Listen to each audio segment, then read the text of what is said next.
আলহামদুলিল্লাহ, অল্প সময় ডাকে আপনারা যে আজকে এই বাতিলের বিরুদ্ধে সোচ্চার বিশ্বাস চরমনাই ইসলাম দেশ মানবতাকে যে ভালোবাসেন তার নজির আপনারা দৃষ্টান্ত রেখেছেন, কথা ঠিক কিনা?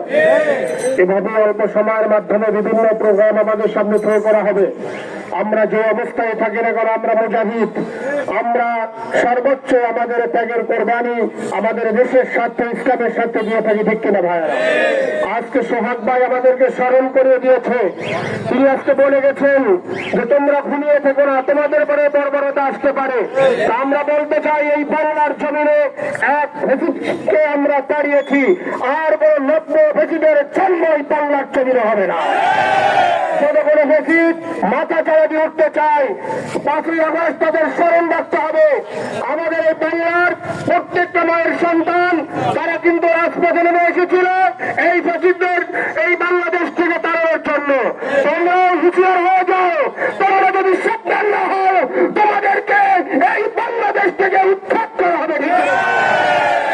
আমরা এই সোহাগ ভাইকে যারা নির্মমভাবে হত্যা করেছে, এই হত্যার দৃষ্টান্তমূলক শাস্তি চাই, ঠিক কিনা ভাইয়েরা?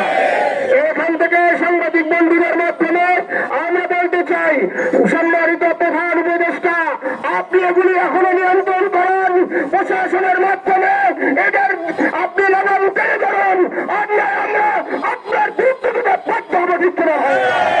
কারণ দেশ আমার, মাটি আমার, এখানে কোন রকম প্রতিবাদী এই বাংলার জমিনে আলেমদের ভূমিতে ইসলামের ভূমিতে ঠাঁই দেওয়া হবে না, ঠিক কিনা?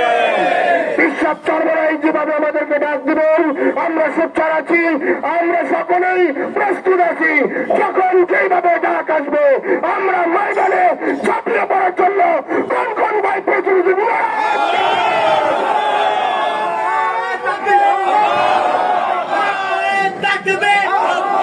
আলহামদুলিল্লাহ, নামাজের সময় সমাগত, আলোচনা এখানে শেষ করছি।